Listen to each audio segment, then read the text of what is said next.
Today I'd like to talk about one of my personal heroes, Alexander von Humboldt. If we have time, I'll add a few slides on Charles Darwin afterwards, who was deeply inspired by von Humboldt. But let's see how we're doing. Let's focus on von Humboldt first. And von Humboldt came to the Canary Islands. This is the important aspect here. And he achieved an incredible amount in a very short time.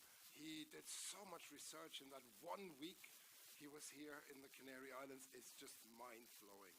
And I'd like to give you a little bit of background on the person, but also on the research he did here in the Canaries, and look a little bit beyond the research in the Canaries, what he did afterwards. And if we have time, as I said, we can talk a few minutes about how this inspired other researchers like Charles Darwin, who came about 3 decades after Humboldt. So let's see if we get this to work. No. But it works here. Well, it all started with this volcano here, Tater Volcano. And this here is an old Dutch drawing. And the Dutch were very good in sailing up and down all the oceans. And of course, they tried to help each other by drawing images of landmarks. So as a navigational tool, they said here, the peak of Tenerife, the peak of Tater. And of course, it looks awfully steep. It's of course not quite as steep.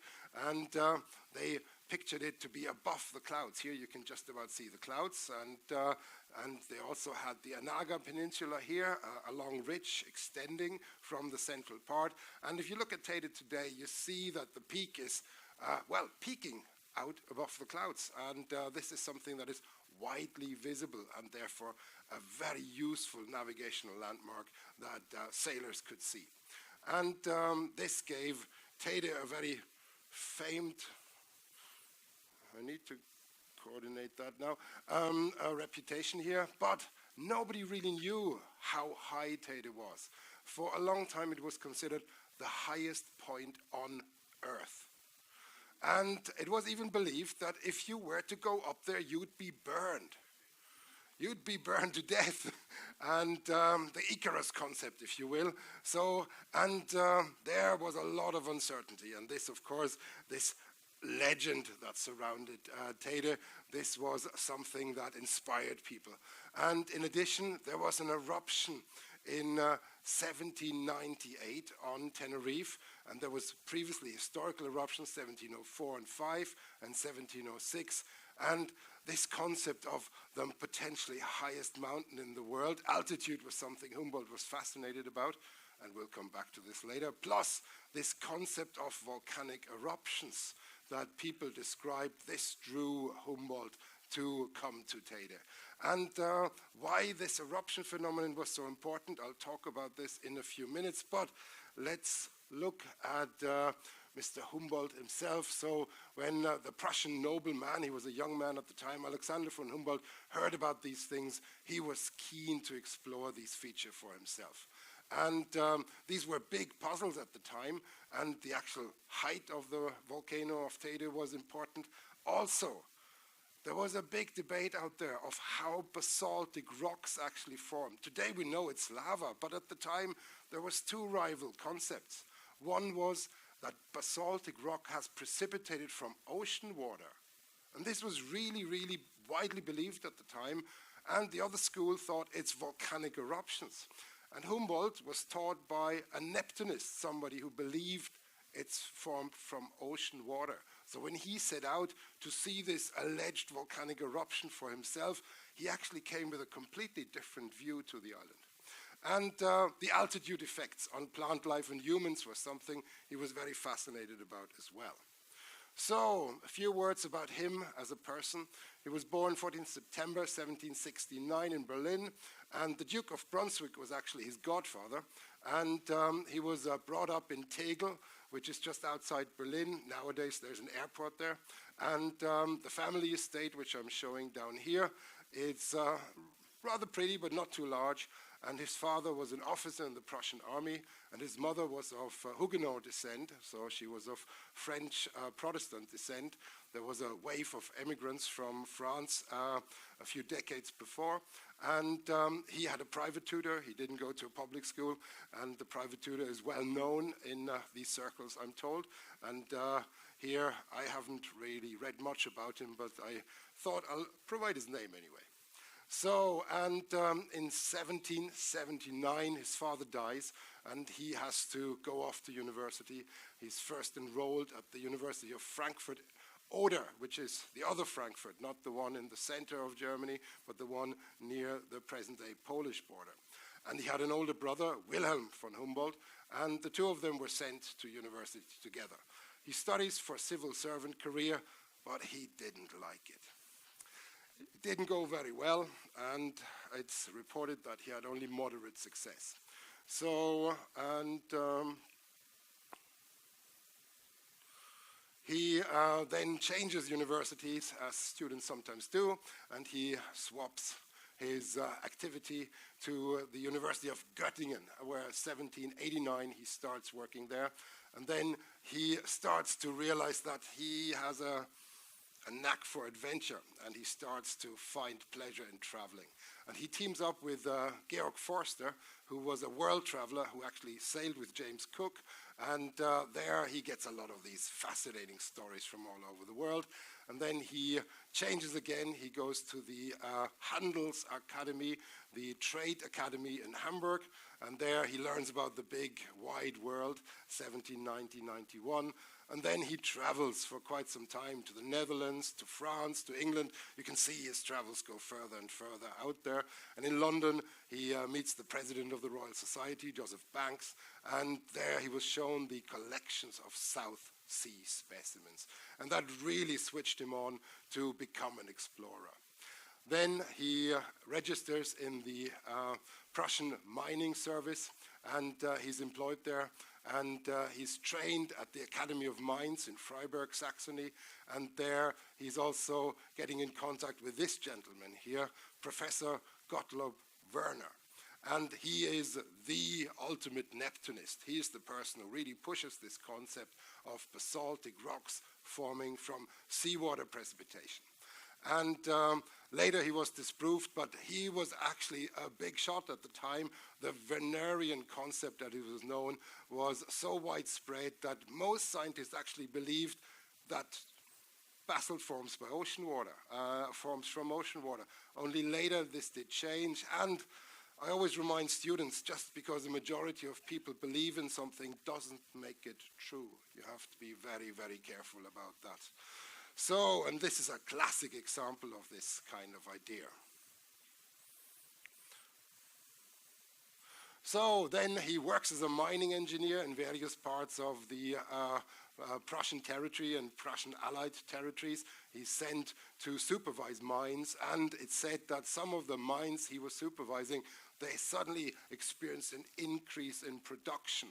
It's not entirely clear whether it was entirely his doing or whether he had some help there, but some of the mines were suddenly increasing the gold production by factor 8. And of course, this helped him a lot to be promoted.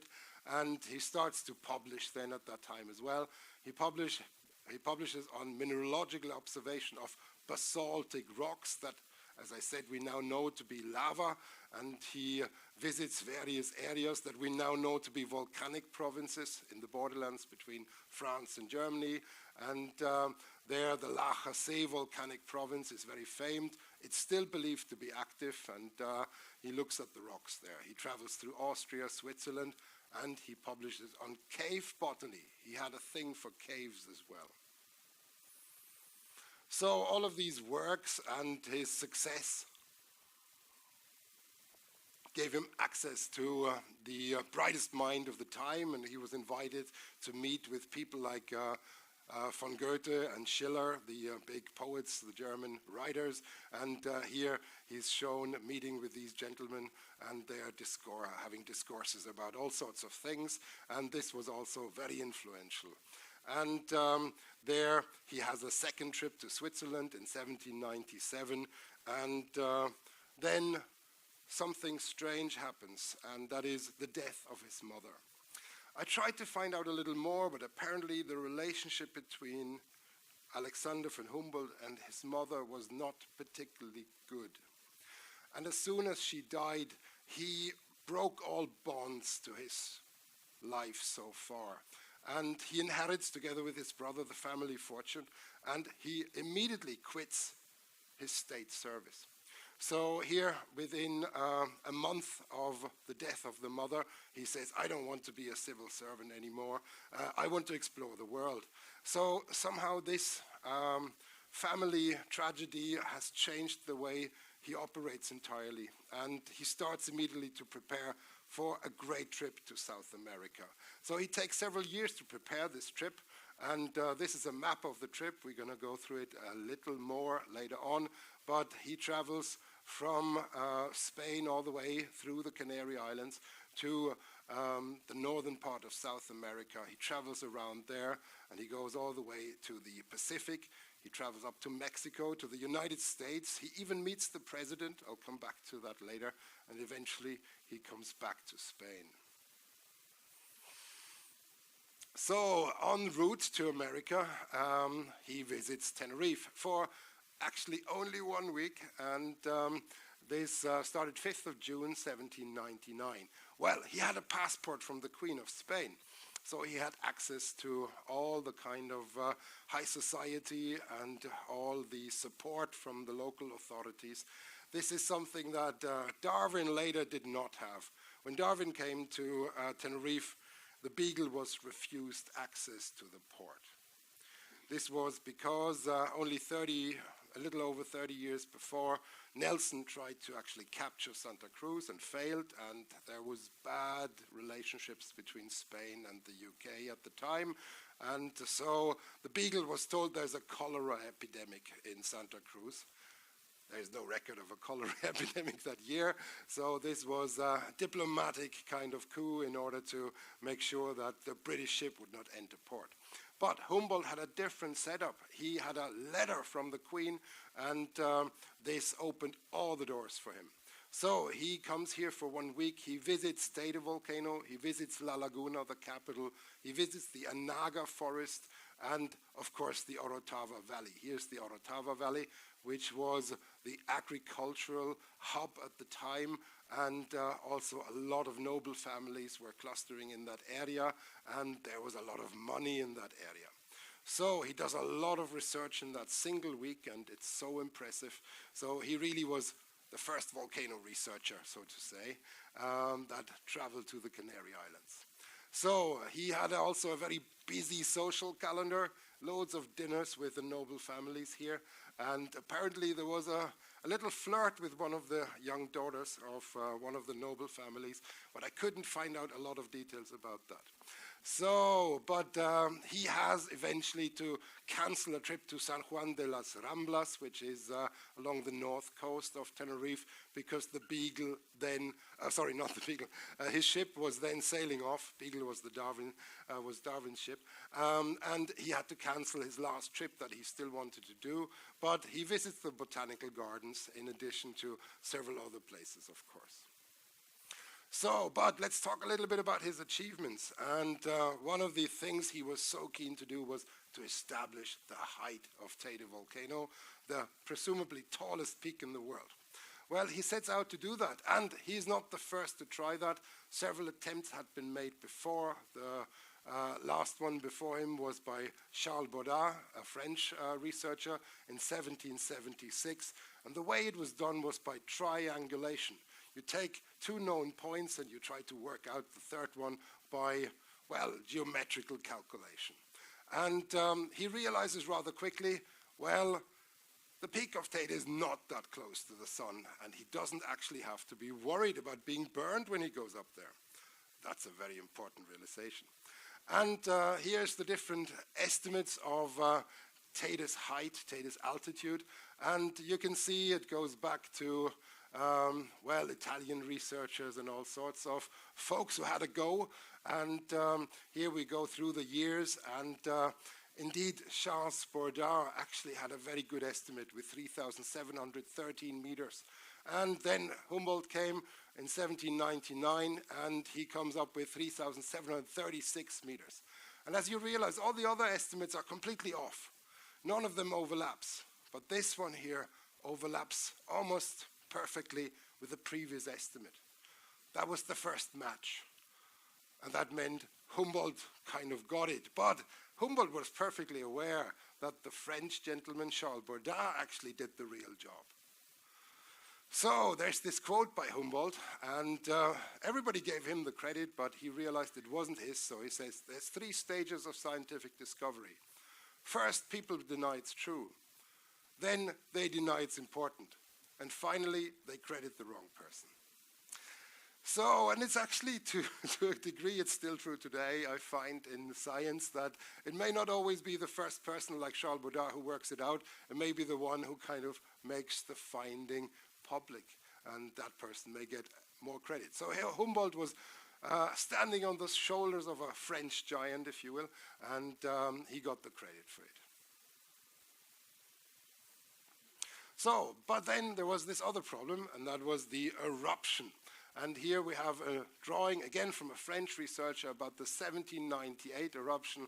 Of course, by the time Humboldt arrives, the eruption had stopped, but he was able to look at the rocks there, and he was going up to Tater Volcano, and nowadays we can go there with a cable car. Of course, he had to go on the back of a mule for most parts, and on foot. And he climbs the summit of Tater, and this is a few impressions from the summit cone of Tater, and there's a bit of sulfur here, volcanic sulfur, and there's this little peak here sitting above the main part of the volcano. This peak comes from a medieval eruption, and it's a young feature of the volcano. And, well, Humboldt starts to feel that some things are a bit odd with this concept of basalt forming on the ocean floor, because he sees that there's lava coming from the peak and running downhill, but never ever reaching the ocean floor. So he starts to get very skeptical at that point. Allegedly, he also visits the ice cave, and some of the porters he employed, they wanted to go to the ice cave. The reason was that they would pick ice there, and they would bring it down to Orotava, and they would sell the ice to the rich people to make sorbets. So the porters were very keen to make an extra penny because they were up there already. So he visits the ice cave because some of the porters wanted to break some ice and bring it down. So Humboldt is struck not just by the volcanic features, but also by the sparse vegetation. And he realizes that altitude has an effect on vegetation. So he also notes that there is this crown of forest, the corona forestal, and you see it coming in here, and suddenly it stops. It's really sharp, actually, once you look at it from a distance. And here we have this pine forest, and at a certain altitude of about 2,000 meters, it just dies off. So here's a few more impressions. He also notes that there is what we nowadays call the Sea of Clouds, and that this is a main source of moisture for the pine forest. And he sees all these links that nobody has really made beforehand. And he draws these sketches with a peak of Tater, and he sees that the plant life changes, that the pine forest comes in at about 1,000 meters altitude and stops at 2,000, that you have palm trees in the lower part, and that the clouds coincide with where the forests are, the pine forest, and he starts to draw this and makes these links. He was very good at visualizing things, and I'll come back to this in a few minutes, because he was the first to draw things in illustrations that we nowadays call cartoons in scientific papers. He was really pioneering this concept.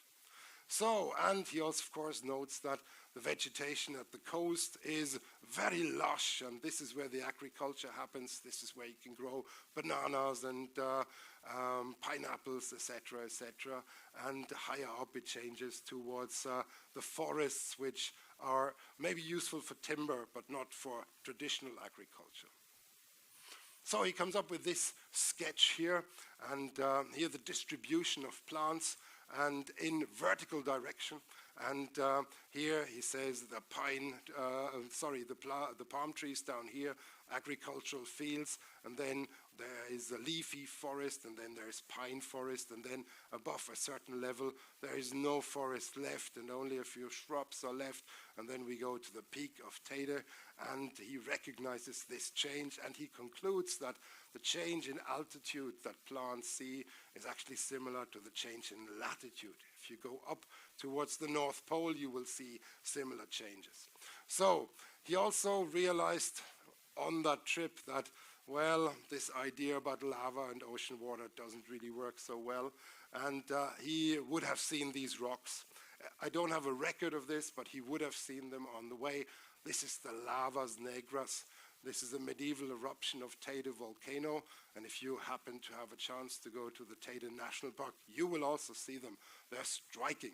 They're shiny black obsidian lavas, and they come from the peak, and they come down into the lower part of the Caldera de las Cañadas, but they don't go further.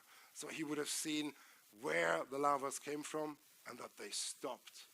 No ocean floor involved, and this would have made him think that something wasn't quite right with this traditional concept that his teacher, Professor Werner, would have told him.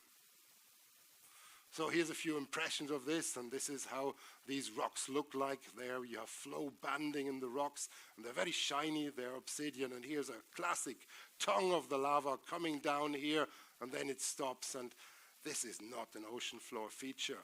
In fact, if you look at the map today, this is a modern map of the lavas negras, which erupted in about 1150 before present.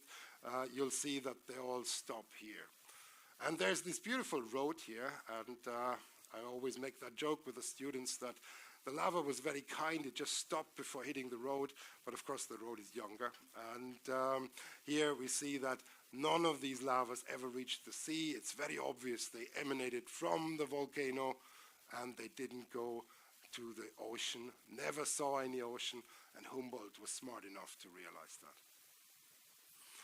So, I mentioned this story about Orotava. He was very much in love with Orotava, and some people say it's because of this daughter of one of the noble families, but of course it was surely also a very lovely site. It was very lush, very green, and there he had a viewpoint looking down into the valley, and it's still known as Humboldt's viewpoint. You can go there today, and he describes 3 volcanic cones. And well, people were a bit skeptical, because if you go there today, you only see 1.5. One is half gone, and one is still there. This one has a hotel, this one has a church on top, and the third one was never found. It turns out the third one was quarried away for the little particles, and now it's been actually found. It sat behind this third one, this second one here. So, but it's completely gone. And this one here is heavily damaged. You see this side. So it's now protected. It cannot be quarried anymore. But of course, it lost its original beauty. And this is a bit sad, because Humboldt apparently said, "I'm leaving almost with tears in my eyes. I would like to settle here." He liked the Orotava Valley so much, and this is a statue of Humboldt sitting there looking at the Orotava Valley. So if you go there, you can actually look at the same perspective that he had. Now, having said this, we must also realize it did a lot of good, this concept of using volcanic particles. I talked about it the other day, and this is something that has been widely used, and he actually makes reference to this. And here we have these Lageria fields on Lanzarote, which some of you would have seen today, but, well, unfortunately. So you can see some of them here. It's no perfect replacement, I'm sure, but people there recognized very quickly spreading volcanic material on the fields is very good, makes the soil more fertile. Once you manage to protect the plants against the wind, either by having them in small depressions or by building little shelter walls, then you can suddenly grow a lot of crops there that wasn't able previously. And here one of the valleys in Lanzarote, and you see the entire valley floor is full with these little walls and these little depressions, and wine is grown there. And I mentioned it the other day, the wine from the Canaries got so famous it was drank at the Vienna Congress in 1816, where Europe was subdivided into a pre-Napoleonic kind of arrangement again. And the nobles of Europe enjoyed the Canary wine, and it was considered one of the finest wines in the world at the time. So, but then Humboldt travels on after his week in Tenerife, and he then travels to the north of South America, and here's a few dates. He goes to Caracas, and then in November of that year, and he explores the surroundings there. Then in 1800 to early 1800 to November 1800, he explores Venezuela and the Orinoco. Then 1801 he goes to Cuba, and then 1802 Colombia, Ecuador, Peru, and there he's suddenly confronted with these ginormous volcanoes, Chimborazo and etc. And this is where he throws away this concept of basalt coming from the ocean floor entirely, and he accepts that basalt forms from lava. So he had completely detached from his schooling at the time, and this was his big trip, starting here in Spain via the Canaries, there to Venezuela, and then exploring the Orinoco here, coming back here, and then traveling around to Cuba, and then back here to this part, the western part of South America, and then eventually he went up to Mexico, from where he then left for the US. So Chimborazo was one of his major adventures, and he was traveling with a colleague, a French researcher, and Chimborazo here is 6,263 meters above sea level. This is an enormous altitude, and he tries to climb it, but his friend, the French researcher, he was not quite as keen to go all the way up, and so he had to go, and he also notes that there's vertical changes in vegetation, so this concept is reinforced. He hires a bunch of porters to help him, but he struggles. At 5,878 meters above sea level, he gives up. He is completely struck by altitude sickness, and he says, I can't go any further. When I was in the Andes a few years ago, I set myself the task of going to the boundary of human settlement, which is believed to be 5,333 meters. It was determined at a volcano called Aucanquilchan in Chile, and above which miners just refused to live, and so it was marked as the boundary of where human settlements is no longer possible on a permanent basis. I went up there, and I left a team of people behind, and I walked up there with a Chilean colleague, and I really thought I was hiking for maybe an hour up and back, and by the time we came back to our remaining team, everybody was really sick, and they were really angry with us, and I couldn't quite understand what was going on, and they told us we were away for 3.5 hours. So my sense of time was completely distorted, and the highest I made was 500 meters below Humboldt, but it was quite an intense experience, and many people are not well at this altitude. So I can sympathize with him that he didn't make it further. He has complete forgiveness from my side. So Humboldt then in America, he cruises to Mexico, and he stays in Mexico for a while, and then eventually he goes back to Paris via the US, where he meets Thomas Jefferson for a dinner, I understand, and a conversation. So he then starts to write up all his experiences and all his knowledge, and this concept of vertical changes comes back in many forms, and he sees this in the Andes. And Tenerife was giving him the first glimpse of this. And here is a sketch where he draws different landscapes he's seen. It's an imaginary sketch because suddenly there's the Andes and Tenerife in the same sketch, but he kind of pictures this concept of altitude. And he realizes Tita is not that tall after all. Tita is actually one of the smaller features compared to things like Chimborazo in the Andes. So he then works out how plants change, and you see how meticulous he notes all the different species that he observed. And then there's a snow-covered peak, and he really describes the Andean changes in incredible detail. And this adds to this base of knowledge that he created. And here he then compares eventually the Andes with various other travels and information from travels. And here's Tenerife. He realizes that the Andean situation is fundamentally different. In the Andes, it's a lot higher, and that the peak of Tita only reaches the lower snow boundary of what the Andes would have. So his Views of Natures is then published 1808 in 3 editions, and he publishes a number of travel books, and this gave him a huge amount of success. His lectures were so popular. Some people think they were a bit like music concerts today. People were flocking to his lectures, and he was obviously a very good presenter, and people were of course fascinated to hear about his travels and all these experiences from distant part of the world.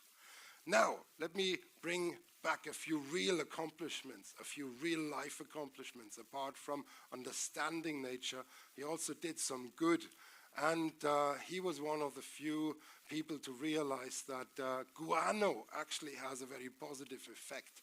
And he took a sample back, he brought a sample back to Europe, he had it chemically analyzed, and he realized it's a fantastic fertilizer. And he really started a huge trade at the time, the guano trade.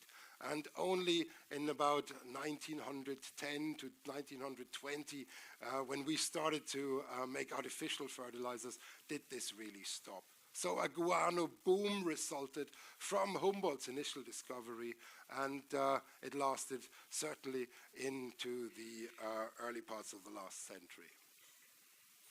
So then, at some point, it's said that Humboldt ran out of cash. I don't know how true that is, but he returns to Prussia. And he enters Prussian state service again, and he was, of course, more than welcome to do so, and he starts to lecture at the university, and actually the university is nowadays named after him and his brother, the Humboldt University in Berlin, and he writes these famous lectures up into several books, the Cosmos Lectures as it's known. You can still buy them today, of course. And then he still does a few trips. He travels to Siberia, for example, and he starts to publish the lectures bit by bit. And they also brought him a certain amount of financial independence there. He lives at his family estate, and this is his library here, Humboldt in old age, and he still has all these souvenirs from his travels and all the books, so he had a very academic life, I guess, and he had the means to afford such a life. So he eventually dies in 1859, and this is some of the last images, and this is actually a very early photograph of Humboldt in his last, I guess, month of his life. So he's buried in Tegel in the family seat, and this is where he is still kind of, remembered today. You can go there. It's a little museum there now, and here's a wonderful painting here with an old Humboldt and Chimborazo in the background. Of course, old Humboldt was not in South America, so this was only a young Humboldt who was there, but this giant discovery, this journey of discovery that he did as a young man, it stayed with him in his mind. So I always thought it's a beautiful idea to bring these two aspects together. A very mature thinker that was influenced by these wonderful observations as a young man. So Humboldt's accomplishment, he collected 60,000 plants and animal specimens on his travels, many of which previously unknown. He recognized ocean currents, the Humboldt current, and he recognized many plants are useful as a remedy. He developed the first climate zone models, and of course he developed models of altitude and plant systematics. So this is not drawn by Humboldt himself, but as you might just about read here, it's drawn from the accounts of Humboldt. So this is something we still work with today. So here we see different climate zones, and this is Africa, and we are just about here in the Canaries. You see the dry part of northern Africa. This was already something Humboldt described. So, countless places and phenomena were named after Humboldt, and he was somebody who believed in the unity of nature, that nature was somehow self-contained and that there was a natural balance. I think he's right in many ways, not always, of course. But he influenced a lot of thinkers like Darwin, of course, and also Muir, the pioneer who pushed for the national parks in the US. So he was also a fan of Humboldt. So, and he, believe it or not, he already warned about deforestation and monoculture some 200 years ago. And he also predicted, if things would be pushed further, he predicted human-induced climate change would be a thing to be considered. So his rather holistic view was quite breathtaking, and he was hugely influential. Later on, some of these rather benign ideas about the balance of nature was replaced by Darwin's much, much harder view on natural selection. Darwin did not think that there was a natural balance. Darwin was convinced that one species will forcefully replace another if it is fitter than the other. And nowadays we have to recognize that Humboldt's views are only temporarily true, that there's a balance of things, but in the long run, over geological time, Darwin is probably more correct. So this is kind of some of the drawings from Humboldt, just to kind of close here. And his legacy is quite wide. He was the person bringing botanical gardens to mainland Europe. He recognized all these interactions between geology, landscape geography, the living world, and human activity. He pioneered data visualization, as I've just said a few minutes ago. And believe it or not, more species and places are named after Humboldt than any other human being that ever walked on this planet. So I close here. I think if you want to stay, we can talk a little bit about Darwin. But let's take a deep breath and think of Humboldt for a second.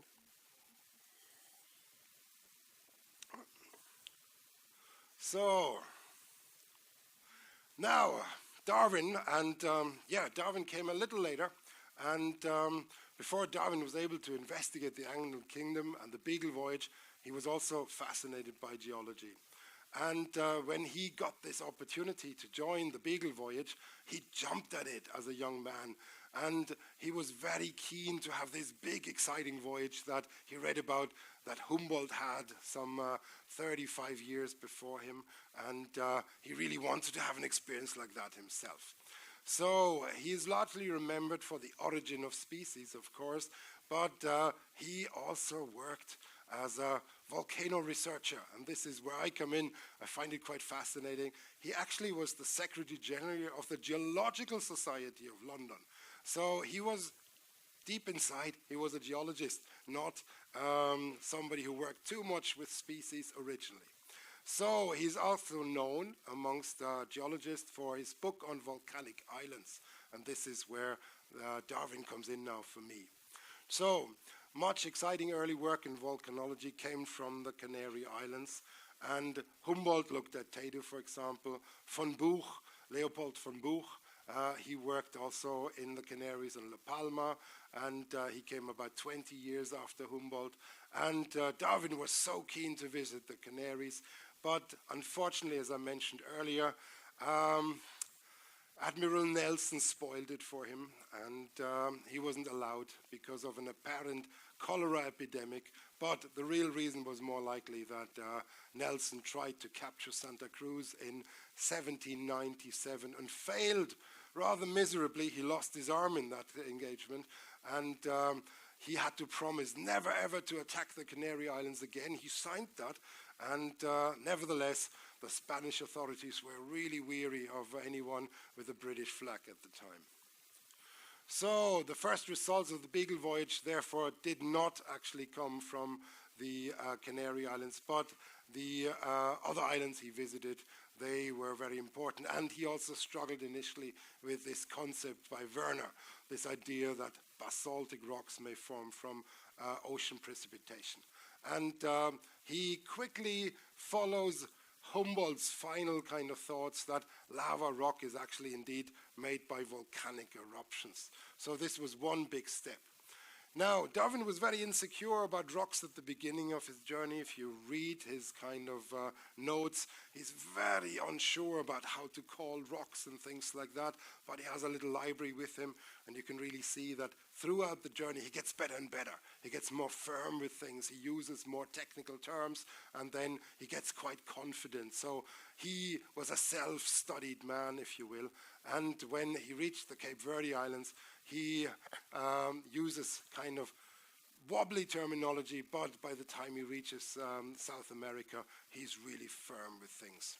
And another concept he struggles with is the crater of elevation concept.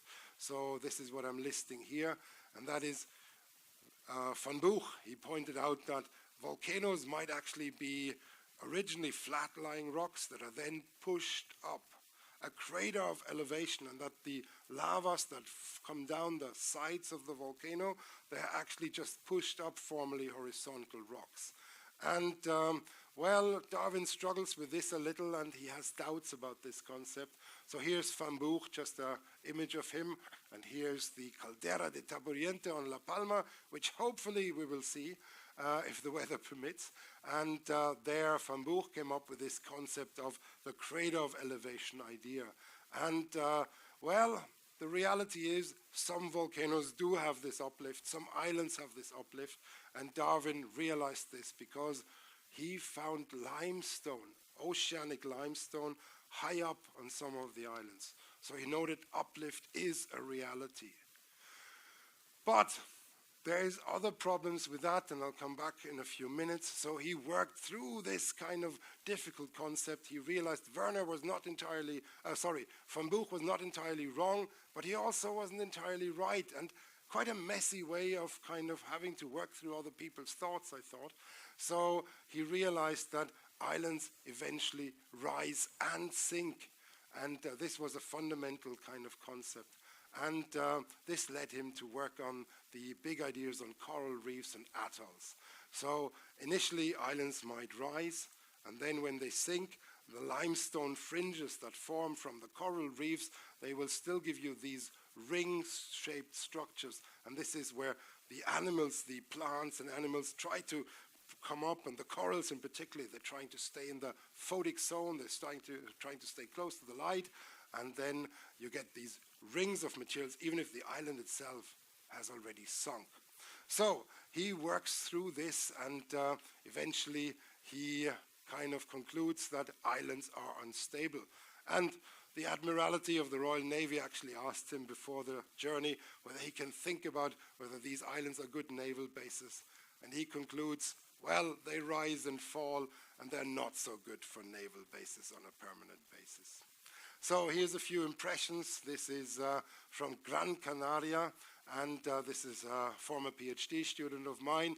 And here we are at 95 meters above sea level, and there is oceanic sediment, a limestone band, and there is pillow lavas that have clearly flown into the sea, and this material is almost 100 meters above the ocean level.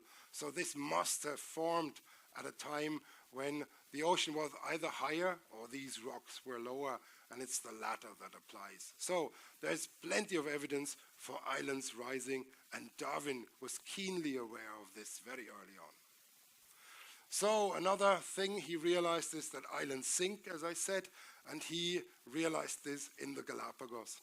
This is Darwin Caldera, named after him, and he realized that the center of this volcano here, it's now a lake, must have sunken down. So he realized volcanoes rise and sink, both come together. This was a fundamental observation he made in terms of geology, and this helped him understand how islands build up and how they disappear.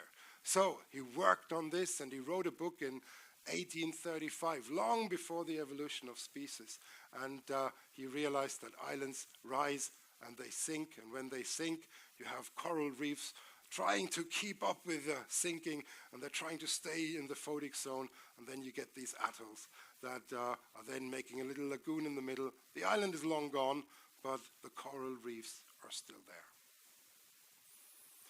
So he then concluded, and this comes back to the origin of the species, he concluded that because islands rise and sink, they could be like stepping stones for plants and species to migrate from one place to another.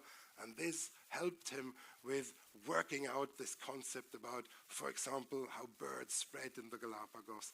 And therefore, he realized that these islands and their temporary nature are like bridges.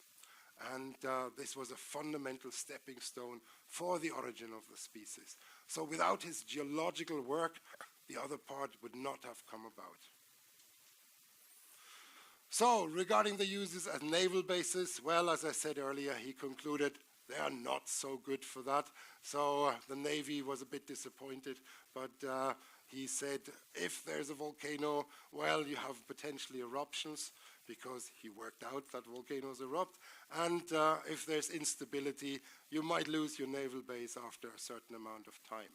So ultimately, islands disappear was his conclusion, and therefore he couldn't advise in favor of building permanent settlements on many of these isolated islands in the oceans.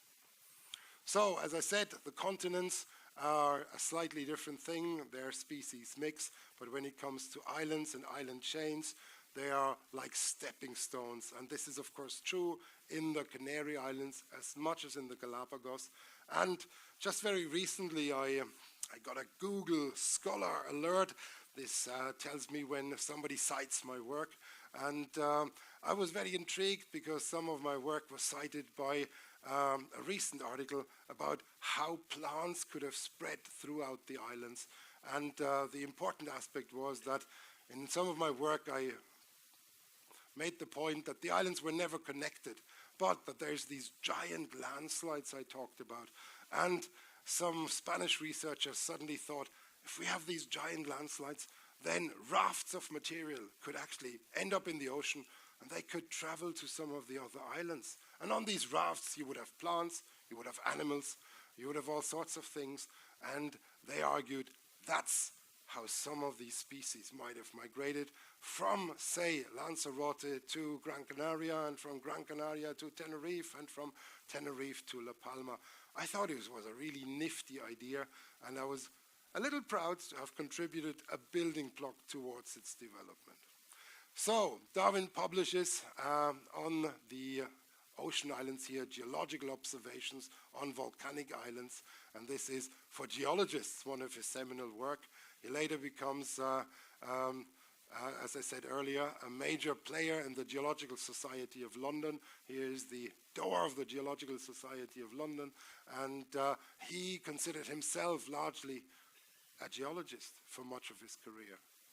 So, Darwin and Volcanoes, he falsified the craters of elevation theory. He worked out the evolution of coral reefs and atolls. He also worked a little bit on how crystals in magmas work. I didn't mention that, and that's a slightly different topic. But he worked out the role of volcanic islands as natural laboratories and how species might migrate from one place to another. So, I'd like to thank you here for spending time with me this afternoon and to look at some almost forgotten heroes like Humboldt and some famous scientists like Darwin. And I enjoy looking into some of these developments and how some of these concepts were building up, and I'm delighted that I could share that today with you.